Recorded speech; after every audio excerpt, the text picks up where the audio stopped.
with Jack Brannigan, with the Grasshoppers set for new seasons. Kind of new for a lot of people this year. Jack, not new for you because you were here last year. Definitely, yeah. Excited to be back. It's always fun playing in Greensboro, and it's always fun starting a new season, so getting excited for opening day on Friday. You love to hit those long balls, those home runs. This is a hitter's ballpark. Seems like to me, I may be wrong in kind of making this assessment, this evaluation, it looked like you hit for a better home run average when you came here than you did that in Bradenton. When you moved up, you started hitting them quick and just kept on popping them out of here. Yeah, no, I think just kind of good group of guys when I got up here last year. Kind of started to get a little bit more comfortable, and when you're hot, you kind of just feel great at the plate and things start rolling. So it kind of just got in a groove and started to hit a couple homers, so that was great. The crazy thing was the Grasshoppers had several guys move up to Altoona, so lost heavy part of their lineup. But the core four came in. I call these guys the core four. Yourself, Jack Brannigan, also Tamar Johnson, and Nick Samilo, and Josiah Seitler. You guys came in and blended well. I don't know how you guys did it. You just fit right in with this team, and they didn't miss a beat when you guys came in. Yeah, definitely. I think you kind of built some relationship with guys in spring training, and it's weird when you break spring training. Those are your friends for the last 2 months, and then you're just gone. You don't really see them. So when we got called back up to Greensboro later in the year, it was great. It was like reuniting with your old friends. So we kind of were able to blend in great. The guys were super welcoming and made us feel comfortable. So it was awesome to get back up here and play with those guys again. What was spring training like for you this year? How did you do in spring training this season? Yeah, it was great. I had a great experience. I got invited to big league camp for the first time. So I was able to be around guys like Andrew McCutcheon and Aroldis Chapman and Key Brian Hayes, and it was just such a cool experience to kind of see how those guys work on an everyday experience. Just kind of see the way they handle themselves. It's those guys have been doing it for a while, and they've been pretty successful doing it. So it was awesome to learn from them, and I had a good spring, and I'm feeling healthy going into the season. So that's all you can really ask for. And you look at the chart on the wall. You see your chart last year, Bradenton, and part of Greensboro. This year in Greensboro. Do you see the chart, maybe flipping that chart again, maybe this year the goal is to get to Altoona sometime this season? Definitely, yeah. The goal is always to keep moving up. Obviously, my goal is to play in Pittsburgh. So, whatever steps there are along the way, hopefully just, perform well here, and the rest is out of my control. So just kind of got to focus on one day at a time, and the rest will take care of itself. Go back to college at Notre Dame. How long were you at Notre Dame, and who was your skipper and your manager back then? I was at Notre Dame for 3 years.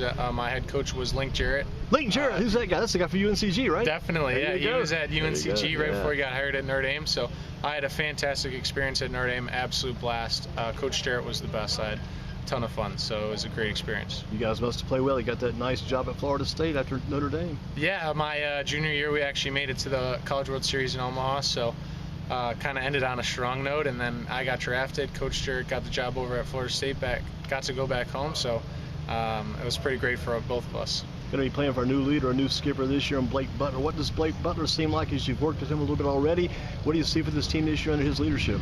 Definitely, yeah. I think Blake's a great manager. We worked together a little bit in spring training, and he keeps it light, but at the same time we're focused on baseball and everyone's getting better, and the most important thing in a long season that we play is keeping it light and having fun. So Blake does a great job of kind of balancing the baseball and the fun, and I'm really excited for the season. I think it's going to be a blast for all of us. I know they talked to you about this over at the earlier press conference you went on with the TV stations. What are some of your goals for this season? Yeah, my goals are just to play well and help the team win. I think that at the end of the day, the most important thing is winning. We want to put a winning product on the field for the fans, and we'll just take it one day at a time, and hopefully string together as many wins as we can. In your short time here last year, basically a short time, what do you remember about the fans and the atmosphere around this ballpark, First National Bank Field? Oh, definitely. It was great. Every single day the fans were out here, they're having a great time. I always remember the fireworks shows after the games on the weekends. Those are always something that I looked forward to, and the fans were in it from the first pitch all the way to the end, so they made it a blast. They make it a ton of fun, and I can't wait to see the crowd out here on Friday.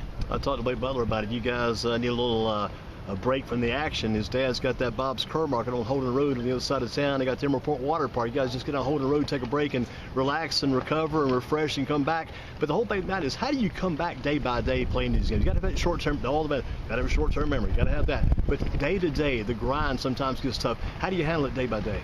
Yeah, I think it's just keeping an open mind, and you can never really get too high, you can't get too low. You're always going to have strong streaks, and unfortunately you're going to struggle. And I think that the important part is just kind of staying even keeled and having fun each day. Like you said, it's coming back day after day. It can get a little bit monotonous, but just finding the small things to enjoy each day. And at the end of the day, we get to play a game for a living. So there's a lot. We're pretty lucky, and I think that you just kind of have to have that perspective each day and enjoy it while you can. I know sometimes your favorite day of the week might be Monday, is that off day to get that relaxation a little bit. And I know your favorite day of the week this week's going to be Friday, home opener. What do you expect for an opening night here? Yeah, no, I think it's going to be a great crowd. It's always exciting to start the year off. You always circle opening day on the calendar after a couple months off, so everyone's excited. We're all getting ready, and hopefully we can win the first one and put on a good show for the fans. We'll send this interview back to Chicago. Jack Brannigan, good luck on the season. Thanks for taking your time to be with us. We appreciate your time and wish you good luck this season. Absolutely. Thank you so much.